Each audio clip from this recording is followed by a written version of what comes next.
ಇನ್ನು ಉತ್ತರಾಧಿಕಾರದ ಒಂದು ಕಾವು ಎಷ್ಟರ ಮಟ್ಟಿಗೆ ಈಗ ದೊಡ್ಡ ಮಟ್ಟದಲ್ಲಿ ಸಂಚಲನ ಸೃಷ್ಟಿ ಆಗ್ತಾ ಇದೆ ಅಂದರೆ ಸಿಎಂ ಕಾರ್ಯಕ್ರಮಕ್ಕೂ ಈಗ ಉತ್ತರಾಧಿಕಾರದ ಕದನದ ಬಿಸಿ ತಟ್ಟಿದೆ.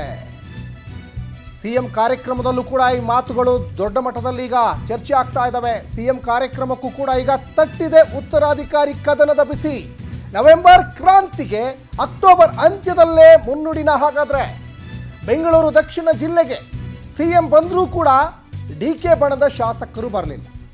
ಸಿಎಂ ಕಾರ್ಯಕ್ರಮದಿಂದ ದೂರವೇ ಡಿಕೆ ಬಣದ ಶಾಸಕರು ಉಳಿದಿದ್ದಾರೆ.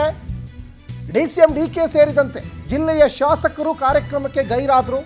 ಬಿಡದಿಯ ಬನ್ನಿಕುಪ್ಪೆ ಬಳಿ ದಾರುಲ್ ಕುರಾನ್ ಕ್ಯಾಂಪಸ್ ಉದ್ಘಾಟನೆ ಇತ್ತು. ದಾರುಲ್ ಕುರಾನ್ ಕ್ಯಾಂಪಸ್ ಉದ್ಘಾಟನೆ ಇತ್ತು.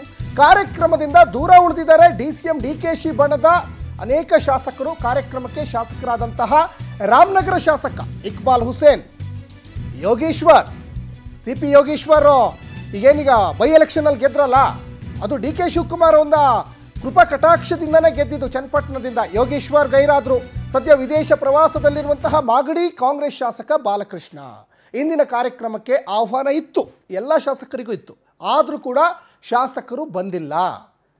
ಇನ್ನೊಂದು ಕಡೆ ಗೈರಾಗುವ ಮೂಲಕ ಡಿ ಕೆ ಪರ ಎಂಬ ಸಂದೇಶವನ್ನು ಶಾಸಕರು ಕೊಟ್ಟರು. ಹಾಗಾದರೆ ಡಿ ಕೆ ಸಿ ಎಂ ಆಗ್ತಾರೆ ಅಂತ ಬಹಿರಂಗವಾಗಿಯೇ ಸಾಕಷ್ಟು ಶಾಸಕರು ಬಹಿರಂಗವಾಗಿ ಹೇಳಿಕೆಯನ್ನು ಕೊಟ್ಟಿದ್ದರು. ಅದರಲ್ಲಿ ಒಂದು ಹೆಜ್ಜೆ ಮುಂದೆ ಹೋಗಿ ಮೊನ್ನೆಯಿಂದನೂ ರಾಮನಗರ ಶಾಸಕ ಇಕ್ಬಾಲ್ ಹುಸೇನ್, ಯತೀಂದ್ರ ಸಿದ್ದರಾಮಯ್ಯನವರು ದೊಡ್ಡ ಮನೆತನದಿಂದ ಬಂದವರು, ದೊಡ್ಡ ಮನೆತನದವರು ಎಳಸು ಹೇಳಿಕೆಯನ್ನು ಕೊಡಬಾರ್ದು ಅಂತ ರಾಮನಗರದ ಶಾಸಕ ಇಕ್ಬಾಲ್ ಹುಸೇನ್ ಹೇಳಿದರು. ಹಾಗಾಗಿ ಒಂದು ಕಡೆ ಡಿ ಕೆ ಶಿವಕುಮಾರ್ಗೆ ಸಪೋರ್ಟ್ ಕೊಡುವಂತಹ ಹಳೆ ಮೈಸೂರು ಭಾಗದ ಶಾಸಕರು ಒಂದು ಕಡೆ ಗೈರಾಗಿದ್ದಾರೆ ಕಾರ್ಯಕ್ರಮಕ್ಕೆ. ಅಂದರೆ ಡಿ ಕೆ ಶಿವಕುಮಾರ್ ಶತಾಯಗತಾಯ ಮುಖ್ಯಮಂತ್ರಿ ಆಗಲೇಬೇಕು ಅನ್ನುವಂತಹ ಪಟ್ಟು ಹಿಡ್ಕೊಂಡಂತೆ ಕಾಣಿಸ್ತಾ ಇದೆ. ಈ ಬಗ್ಗೆ ಹೆಚ್ಚಿನ ಡೀಟೇಲ್ಸನ್ನು ನಮ್ಮ ರಾಮನಗರ ಪ್ರತಿನಿಧಿ ಪ್ರವೀಣ್ ಡೀಟೇಲ್ಸ್ ಕೊಡ್ತಾ ಹೋಗ್ತಾರೆ. ಪ್ರವೀಣ್, ಬಹಳ ಮುಖ್ಯವಾಗಿ ಡಿ ಕೆ ಶಿವಕುಮಾರ್ ಒಂದು ಕಡೆ ಸಿ ಎಂ ಆಗಬೇಕು ಅನ್ನುವಂತಹ ಇಂಗಿತವನ್ನು ಆಗಾಗ ವ್ಯಕ್ತಪಡಿಸ್ತಾ ಇದ್ರು, ಬಹಿರಂಗವಾಗಿ ಹೇಳ್ತಾ ಇರಲಿಲ್ಲ. ಅವ್ರ ಪರವಾಗಿರುವಂಥ ಶಾಸಕರು ಬಹಿರಂಗವಾಗಿ ಹೇಳಿಕೆಯನ್ನು ಕೊಡ್ತಾ ಇದ್ರು. ಸಿದ್ದರಾಮಯ್ಯನವರ ಕಾರ್ಯಕ್ರಮಕ್ಕೆ ಆಹ್ವಾನ ಇದ್ದರೂ ಡಿ ಕೆ ಬಣದ ಶಾಸಕರು ಗೈರಾಗಿದ್ದಾರೆ. ಏನಿದೆ ಇದ್ರ ಬಗ್ಗೆ ಹೆಚ್ಚಿನ ಡೀಟೇಲ್ಸ್?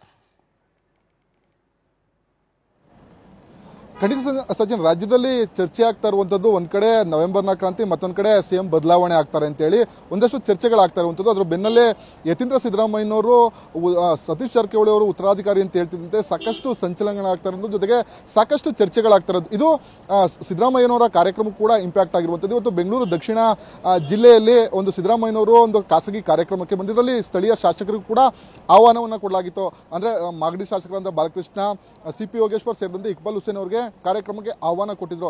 ಯಾವಾಗ ಇವೆಲ್ಲ ಚರ್ಚೆಗಳಾಗ್ತಾ ಇದ್ವೋ ಡಿಕೆಶಿ ಬಣದ ಶಾಸಕರು ಕಾರ್ಯಕ್ರಮದಿಂದ ದೂರ ಸೆಳೆಯುವ ಮುಖಾಂತರ ನಾವೆಲ್ಲರೂ ಕೂಡ ಡಿಕೆಶಿ ಬಣದ ಶಾಸಕರು ಅಂತೇಳಿ ಈಗ ಒಂದು ಸಂದೇಶವನ್ನ ಸಾರಿದ್ರ ಅನ್ನೋ ಒಂದಷ್ಟು ಪ್ರಶ್ನೆಗಳು ಮೂಡ್ತಾ ಇರುವಂತದ್ದು. ಸಿಎಂ ಸಿದ್ದರಾಮಯ್ಯನವರು ಬಂದಂತಹ ಕಾರ್ಯಕ್ರಮಕ್ಕೆ ಬಹುತೇಕ ಡಿಕೆಶಿ ಬಣದ ಎಲ್ಲಾ ಶಾಸಕರು ಗೈರಾಗಿರುವಂತದ್ದು. ಇದರಲ್ಲಿ ಸ್ಪಷ್ಟವಾಗಿ ಗೊತ್ತಾಗ್ತಾ ಇರುವಂತದ್ದು, ಯಾವಾಗ ಈ ನವೆಂಬರ್ ಕ್ರಾಂತಿ ಜೊತೆಗೆ ಯತೀಂದ್ರ ಸಿದ್ದರಾಮಯ್ಯನವರು ನಮ್ಮ ಸಿದ್ದರಾಮಯ್ಯನವರ ಉತ್ತರಾಧಿಕಾರಿ ಸತೀಶ್ ಜಾರಕಿಹೊಳಿ ಅಂತ ಹೇಳಿದ್ರು, ಹಾಗಾಗಿ ಸಾಕಷ್ಟು ಚರ್ಚೆಗಳು ಆಗ್ತಾ ಇತ್ತು. ಜೊತೆಗೆ ಇದ್ರ ಬೆನ್ನಲ್ಲೇನು ಡಿಕೆಶಿ ಸಿಎಂ ಆಗಬೇಕು ಅಂತೇಳಿ ಇಕ್ಬಾಲ್ ಹುಸೇನ್ ಸೇರಿದಂತೆ ಬಾಲಕೃಷ್ಣ ಸಾಕಷ್ಟು ಬಾರಿ ಬಹಿರಂಗವಾಗಿ ತಮ್ಮ ಹೇಳಿಕೆಗಳನ್ನ ಕೊಟ್ಟರು. ಹೇಳಿಕೆ ಕೊಟ್ಟಂತ ಸಂದರ್ಭದಲ್ಲಿ ಅವ್ರಿಗೆ ನೋಟಿಸ್ ಕೊಡುವಂತ ಕೆಲಸವನ್ನು ಕೂಡ ಕೆಪಿಸಿಸಿ ಮಾಡ್ತು. ಆದ್ರೆ ಈ ಎಲ್ಲ ಬೆಳವಣಿಗೆಗಳನ್ನ ನೋಡೋದಾದ್ರೆ ಬಹುತೇಕ ಸಿದ್ದರಾಮಯ್ಯನ ಬಣ ಅಂದ್ರೆ ಡಿ ಕೆ ಶಿವಕುಮಾರ್ ಅವರ ಬಣದಿಂದ ಎಲ್ಲಾ ಶಾಸಕರು ಸಿದ್ದರಾಮಯ್ಯನ ಕಾರ್ಯಕ್ರಮಕ್ಕೂ ದೂರವಾಗಿರುವಂತದ್ದು. ಅಲ್ಲಿ ಗೈರಾಗೋದ್ರ ಮುಖಾಂತರ ನಾವು ಡಿ ಕೆ ಶಿವಕುಮಾರ್ ಪರವಾಗಿ ಇದ್ದೇವೆ, ಮುಂದೆ ಅವಕಾಶ ಸಿಕ್ಕಂತ ಸಂದರ್ಭದಲ್ಲಿ ಡಿ ಕೆ ಶಿವಕುಮಾರ್ಗೆ ನಾವೆಲ್ಲರೂ ಕೂಡ ಬೆಂಬಲವಾಗಿ ನಿಲ್ತೇವೆ ಅಂತ ಈ ಒಂದು ಗೈರಾಗೋದ್ರ ಮುಖಾಂತರ ತಮ್ಮ ಸಂದೇಶವನ್ನ ಸಾರ್ತಾ ಇರುವಂತದ್ದು. ಸಚಿನ್, ಧನ್ಯವಾದ ಪ್ರವೀಣ್ ತಮ್ಮೆಲ್ಲ ಡೀಟೇಲ್ಸ್ಗಾಗಿ.